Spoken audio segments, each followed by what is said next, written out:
नमस्कार दोस्तों, कभी महसूस किया है कि आपके अंदर कुछ भी नहीं बचा, फिर भी आप आराम नहीं कर पा रहे।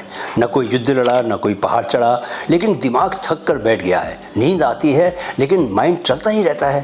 फोकस करना मुश्किल हो गया है और पीस, शांति जैसे खो गई है।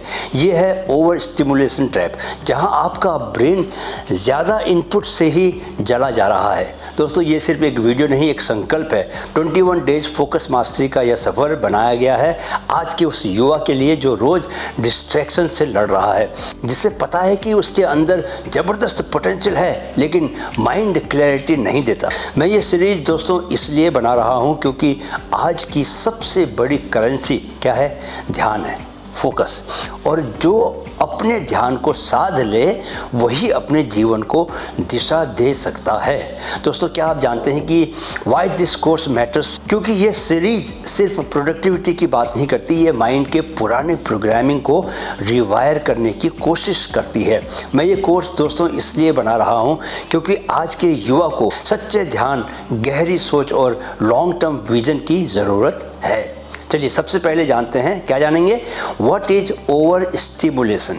Stanford neuroscientist doctor Anna Lembke कहती हैं दोस्तों, in a world of excessive dopamine pain becomes our baseline.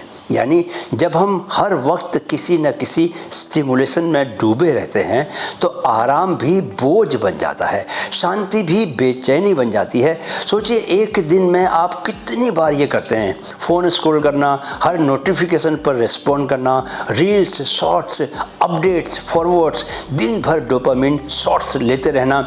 ये सब मिलकर हमारे ब्रेन के डोपामिन रिवॉर्ड सिस्टम को हाइपर एक्टिव बना देते हैं। और फिर प्रॉब्लम ये होती है कि सेंसिटिविटी घटने लगती है। आपके अंदर एक नॉर्मल चीज़ से भी खुशी नहीं होती क्योंकि आपका ब्रेन अब सिर्फ हाई डोपामिन स्पाइक्स पर ही रेस्पॉन्ड करता है। यानी छोटी अचीवमेंट्स में सेटिस्फेक्शन आपको नहीं मिलता, शांति में बेचैनी, अकेले होने में घुटन, पढ़ाई या काम करते समय रेस्टलेसनेस। इस फिनोमेनन को कहते हैं दोस्तों over stimulation induced reward desensitisation. इसके बड़े नुकसान क्या हैं? पहला, अटेंशन डेफिसिट। दिमाग अब लंबी अटेंशन नहीं पकड़ता, हर 10 सेकंड में कुछ नया चाहिए उसको। दूसरा, मेंटल एग्जॉशन। माइंड को आराम नहीं मिलता क्योंकि वह हर पल कुछ खाता ही रहता है। तीसरा, इमोशनल नंबनेस। आप धीरे धीरे अपनी भावनाओं से डिसकनेक्टेड हो जाते हैं। न कुछ गहराई से महसूस होता है, न कुछ डीपली छूता है आपको। चौथा, न्यूरोसाइंस का वार्निंग सिग्नल। जब ब्रेन बार बार स्टिमुलेशन का आदी हो जाता है तो प्रीफ्रंटल कॉर्टेक्स, जो कि डिसीजन मेकिंग और फोकस का केंद्र है, ओवरलोडेड हो जाता है। वहीं डिफ़ॉल्ट मोड नेटवर्क DMN, जो कि सोचने, कल्पना करने और आत्मचिंतन के लिए जिम्मेदार है, वो एक्टिवेट ही नहीं हो पाता। मतलब ये कि न विचार पनपते हैं और न समाधान बनते हैं। तो निष्कर्ष क्या निकला? यह कि ओवर स्टिमुलेशन एक एडिक्शन जैसा है जिसे हम महसूस नहीं करते, लेकिन वो साइलेंटली हमारी क्लैरिटी को खा रहा होता है। याद रखो दोस्तों, जो हर वक्त सुन रहा है वो कभी खुद की आवाज़ नहीं सुन पाता। चलिए अब एक रियल लाइफ स्टोरी सुनते हैं। Ishaan the startup intern. दोस्तों, ईशान एक ब्राइट 23 साल का लड़का था। उसका दिन शुरू होता था किससे? फ़ोन नोटिफिकेशन से, और ख़त्म होता था नेटफ्लिक्स बिंज से। वो 5 से 7 चीज़ें एक साथ करता। कॉल्स लेते हुए रील्स देख रहा होता, पॉडकास्ट सुनते हुए वो चैट कर रहा होता। एक दिन उसने कहा, मुझे ऐसा लगता है कि जैसे मेरा माइंड जो है ना एक कबाड़ खाना बन गया है। क्या? कबाड़ खाना बन गया है, जहाँ कुछ ठहरता ही नहीं, कुछ रुकता ही नहीं। फिर उसने सिर्फ एक बदलाव किया। डेली 2 घंटे डिजिटल साइलेंस जोन में रहना शुरू किया। वो सिर्फ कागज़ पर सोचता था। 3 हफ्तों में उसका माइंड शांत हुआ, क्लैरिटी लौटी और क्रिएटिविटी 2 गुनी हो गई।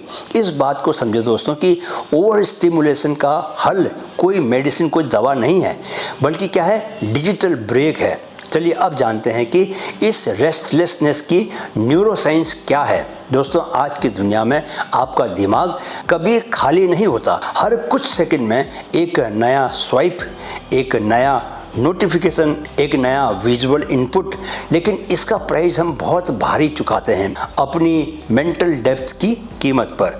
न्यूरोसाइंस कुछ चीज़ों के बारे में बहुत सही बातें बताता है, जैसे वह कॉन्टिन्यूअस डोपामिन स्पाइक के बारे में बताता है कि हर बार जब आप स्क्रॉल करते हैं तो आपका दिमाग डोपामिन रिलीज करता है, वो न्यूरोकेमिकल जो नोवेल्टी, रिवॉर्ड और एक्साइटमेंट से जुड़ा हुआ होता है। पर जब ये स्पाइक बार बार होता है तो ब्रेन की डोपामिन सेंसिटिविटी कम हो जाती है।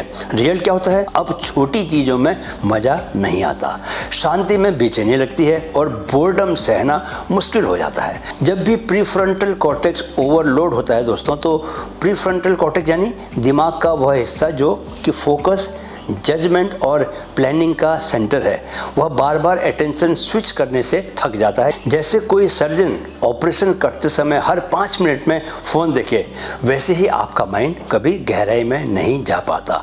ऐसे ही जब भी डिफ़ॉल्ट मोड नेटवर्क सप्रेस होता है, डिफ़ॉल्ट मोड नेटवर्क यानी DMN, यानी कि ब्रेन का वह भाग जो आत्मचिंतन, इमेजिनेशन और गहरे विचारों से जुड़ा होता है, लेकिन ओवर स्टिमुलेशन की स्थिति में यह हिस्सा शांत नहीं हो पाता।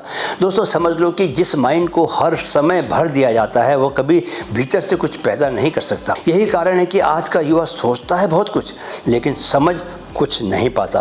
हर समय माइंड सरफेस लेवल पे रहता है, सतही स्तर पे रहता है। चलिए आपको मैं वो प्रैक्टिकल टूल्स देता हूँ जिनसे आप अपने ओवर स्टिमुलेशन को कंट्रोल कर सकते हैं। दोस्तों आप में से कुछ लोगों ने मुझे शिकायत की है कि यह हिस्सा पहले देना चाहिए क्योंकि है ये सबसे काम का हिस्सा। दोस्तों मुझे शौक नहीं है कि मैं आपका टाइम बर्बाद करूँ, लेकिन हर बात को कहने, हर बात को बताने का एक ढंग होता है। जो बातें मैंने ऊपर बताई, उन्हीं के कारण अब आप इस सेक्शन को बहुत ध्यान से सुनेंगे। तो सुनिए, पूरे ध्यान से सुनिए, क्योंकि अब बात कर रहे हैं समाधानों की, ऐसे टूल्स की जो माइंड को रिसेट कर सकें। पहला टूल, 1 स्क्रीन रूल। नियम बना लो दोस्तों, क्या? एक वक्त पर सिर्फ एक स्क्रीन। अगर फ़ोन देख रहे हो तो टीवी बंद, अगर लैपटॉप पर हो तो फ़ोन साइलेंट। वाई? हर स्क्रीन का अपना डोपामिन लोड होता है, और जब 2 या 3 साथ में होते हैं तो दिमाग क्या होता है? हाइपर एक्टिव हो जाता है।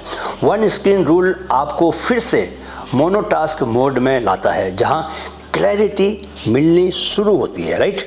दूसरा टूल, डोपामिन रिसेट विंडो। हर दिन सिर्फ 90 मिनट की विंडो जहां ज़ीरो स्टिमुलेशन हो, no phone, no music, no screens, no notifications, अकेले चलना, खाली बैठना, पेपर पर सोच को लिखना, अपने विचारों को लिखना, या किसी पेड़ को देखना, प्रकृति के बीच जाना। मैं इसके लिए जिम चला जाता हूँ, कई बार 1.5 घंटे की मैं रनिंग कर लेता हूँ, और सच बताऊँ तो मैं बेसब्री से इसका इंतज़ार करता हूँ, क्योंकि यह पीरियड मुझे गहरे आनंद से भरता है। यह आपके ब्रेन का डोपामिन थर्मोस्टेट रिसेट करता है। याद रखो कि माइंड को फ्यूल नहीं चाहिए हर समय, कभी कभी उसे खालीपन में सांस लेने की जगह चाहिए। तीसरा टूल, माइंडफुल कंजम्पशन रूल। हर कंटेंट, चाहे वो रील हो या पॉडकास्ट हो, उसके बाद खुद से पूछिए कि क्या ये मुझे खाली कर रहा है या गहरा बना रहा है। इस एक सवाल से आप अपने अटेंशन की क्वालिटी जान सकते हैं। यहाँ एक पावरफुल कोट याद रखें कि not all learning is growth, some of it is just distraction wearing a disguise. चौथा tool, weekly fast from instant gratification. हर हफ्ते एक दिन चुनिए जहाँ कोई बैकग्राउंड म्यूजिक नहीं, बिंज वॉचिंग नहीं, सोशल मीडिया से आपको ब्रेक लेना है। सिर्फ क्या करना है? पढ़ना है, सिर्फ लिखना है, कागज़ पर विचार लिखने हैं, सोचना है और शांति में रहना है। आप देखेंगे कि वो एक दिन आपके पूरे हफ्ते का इमोशनल एंकर बन जाएगा। याद रखो सर, सिर्फ शरीर नहीं, ध्यान भी समय समय पर उपवास चाहता है। हर जगह रोशनी हो ये ज़रूरी नहीं, कभी अंधेरे भी सुकून देते हैं। हर पल भराव हो ये मुमकिन नहीं, कभी खालीपन भी गहराई देता है। तो दोस्तों, इस वीडियो में आपने ओवर स्टिमुलेशन के बारे में जाना। अगले वीडियो में यानी वीडियो नंबर 14 में बात करेंगे मेंटल सब्सट्रैक्शन की ताकत पर। जोड़ने से नहीं, घटाने से भी मन साफ होता है। बहुत काम का वीडियो रहेगा, मिस मत कीजिएगा। आज का वीडियो देखने के लिए दिल से आभार। मेरे साथ कहें, मन में है तो मुमकिन है। Keep learning, keep growing with mind fit. नमस्कार।